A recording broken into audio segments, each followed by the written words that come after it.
الحمد لله القائل يا أيها الذين آمنوا قوا أنفسكم وأهليكم نارا وقودها الناس والحجارة عليها ملائكة غلاظ شداد لا يعصون الله ما أمرهم ويفعلون ما يؤمرون أشهد أن لا إله إلا الله وحده لا شريك له وأشهد أن محمدا عبده ورسوله اللهم صل وسلم على سيدنا محمد وعلى آله وصحبه أجمعين أما بعد فيا أيها المسلمون اتقوا الله أوصيكم وإياي بتقوى الله فقد فاز المتقون قال الله تعالى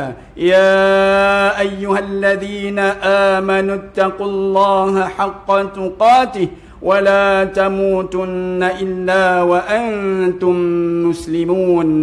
Muslimin yang dirahmati Allah sekalian, saya menyeru agar kita bersama-sama meningkatkan ketakwaan kita kepada Allah Subhanahu wa taala dengan melaksanakan segala perintahnya dan meninggalkan segala larangannya. Marilah kita memberi sepenuh tumpuan kepada khutbah yang disampaikan. Janganlah berbual-bual dan berleka-leka dengan telefon bimbit. Semoga khutbah ini memberi manfaat kepada kita semua. Khatib ingin mengajak para jemaah sekalian untuk sama-sama menghayati khutbah pada hari ini yang bertajuk Kewajipan Memelihara Keluarga. Muslimin yang dirahmati Allah sekalian, berdasarkan firman Allah dalam surah At-Tahrim ayat 6 yang dibacakan di awal khutbah ini yang bermaksud, wahai orang-orang yang beriman, peliharalah diri kamu dan keluarga kamu dari neraka yang bahan bakarnya adalah manusia dan batu, yakni berhala. Neraka itu dijaga dan dikawal oleh para malaikat yang kasar bengis layanannya. Mereka tidak menderhaka kepada Allah terhadap setiap perkara yang diperintahkannya kepada mereka, dan mereka pula tetap, yakni setia melaksanakan segala yang diperintahkan. Ayat tersebut menjelaskan betapa beratnya tanggungjawab suami atau bapa yang mesti melaksanakan agar keluarga yang telah dibina akan sentiasa dirahmati Allah Subhanahu wa taala dan terhindar dari perkara yang boleh merosakkan kebahagiaan keluarga.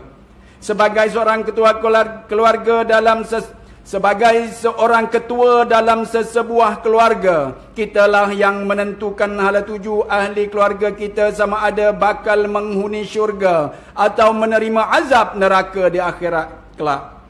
Hadis daripada Abdullah bin Umar radhiyallahu anhuma bahawa Rasulullah sallallahu alaihi wasallam bersabda, ala kullukum ra'in wa kullukum mas'ulun an ra'iyatih. Sesungguhnya setiap daripada kalian semua adalah pemimpin dan bertanggungjawab terhadap apa yang dipimpinnya. Riwayat Al-Bukhari. Muslimin yang dirahmati Allah sekalian, sedarkah kita menjadi seorang suami atau bapa itu adalah anugerah Allah Subhanahu wa taala kepada kita.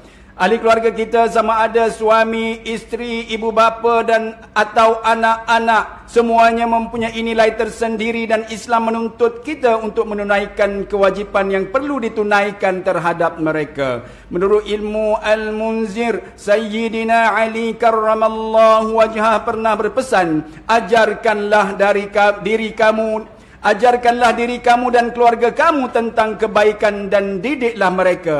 Ayat ini juga secara tidak langsung menggesa para suami agar mempelajari perkara fardu yang diwajibkan agar dapat memberikan bimbingan yang baik kepada ahli keluarga. Oleh itu, sebagai ketua keluarga juga, pastikan setiap ahli keluarga kita diberikan perhatian sepenuhnya dalam perkara-perkara berikut. Pertama, mengutamakan pendidikan agama dan akhlak mulia.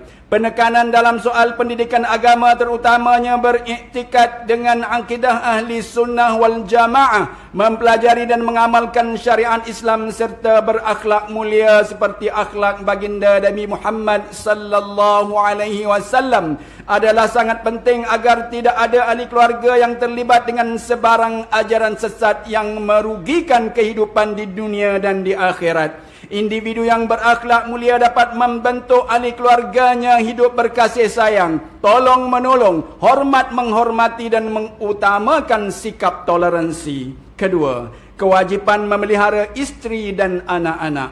Institusi keluarga merupakan tunjang kepada kesinambungan rantaian manusia dari satu generasi ke generasi yang lain. Andai sebuah keluarga itu benar-benar menurut acuan dan kehendak Islam yang tulen, maka ia akan menghasilkan generasi baru Muslim yang unggul. Namun jika sebaliknya, keadaan keluarga yang porak-peranda, huru-hara, kacau bilau dan tiada hala tuju, pastinya kelahiran generasi Muslim akan terencat dan terbantut. Lantaran itu Allah Subhanahu wa taala menegaskan melalui firman-Nya dalam surah Al-Asy'ara ayat 214. Wa anzir 'ashiratakal aqrabin, dan berilah peringatan serta amaran kepada kaum kerabatmu yang dekat. Peringatan paling penting ialah supaya berpegang teguh dengan akidah Islam dan jangan sekali-kali mensyirikkan Allah Subhanahu wa taala. Inilah yang telah dipesan oleh seorang bapa contoh yang bernama Luqman Al-Hakim kepada anaknya, sebagaimana yang telah diperingatkan oleh Allah Subhanahu wa taala melalui firman-Nya dalam surah Luqman ayat 13. Wa idh qala Luqmanu libnihi wa huwa ya'izuhu ya bunayya la tusyrik billah innasyirka la zulmun azim. Dan ingatlah ketika Luqman berkata kepada anaknya semasa dia memberi nasihat kepadanya, wahai anak kesayanganku, janganlah engkau mempersekutukan Allah yang ini dengan suatu yang lain. Sesungguhnya perbuatan syirik itu adalah satu kezaliman yang besar.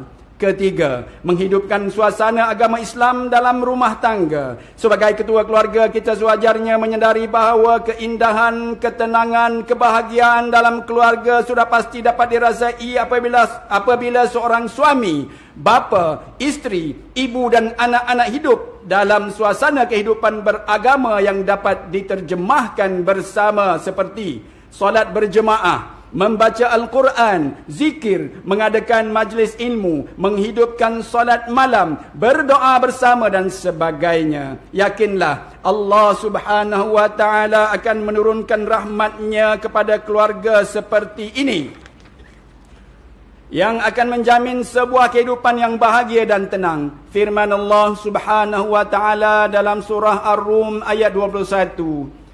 وَمِنْ آيَاتِهِ أَنْ خَلَقَ لَكُمْ مِنْ أَنْفُسِكُمْ أَزْوَاجًا لِتَسْكُنُوا إِلَيْهَا وَجَعَلَ بَيْنَكُمْ مَوَدَّةً وَرَحْمَةً إِنَّ فِي ذَلِكَ لَآيَاتٍ لِقَوْمٍ يَتَفَكَّرُونَ.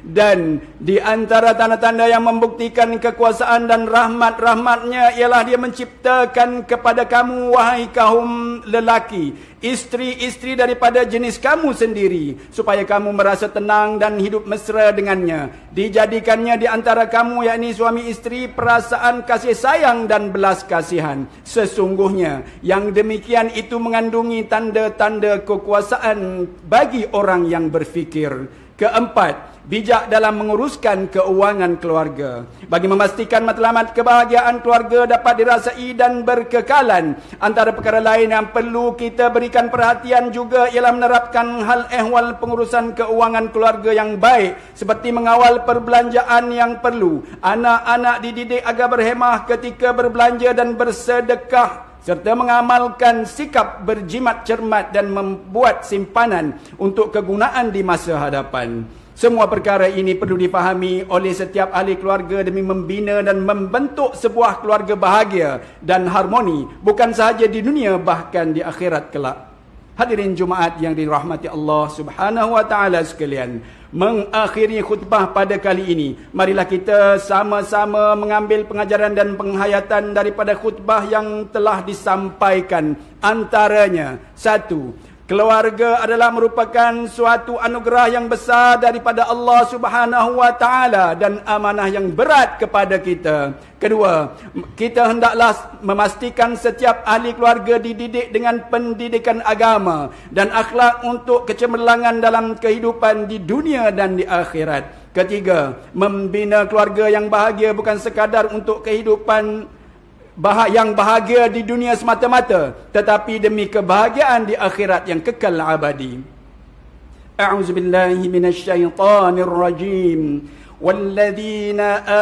والذين آمنوا واتبعتهم ذريتهم بإيمان ألحقنا بهم ذريتهم وما ألتناهم من عملهم من شيء كل امرئ بما كسب رهين. Dan orang-orang yang beriman yang turut dan orang-orang yang beriman yang diturun oleh zuriat keturunannya dengan keadaan beriman, kami hubungkan, yakni himpunkan zuriat keturunannya itu dengan mereka, yakni di dalam syurga, dan kami dengan itu tidak mengurangi sedikit pun dari pahala amal-amal mereka. Tiap-tiap seorang manusia terikat dengan amal yang dikerjakan. Surah At-Tur ayat 21. Barakallahu li wa lakum fil Qur'anil azim wa nafa'ani wa iyyakum bima fihi minal ayati wadh-dhikril hakim wa taqabbala minni ومنكم تلاوته إنه هو السميع العليم. أقول قولي هذا وأستغفر الله العظيم لي ولكم ولسائر المسلمين والمسلمات فاستغفروه إنه هو الغفور الرحيم.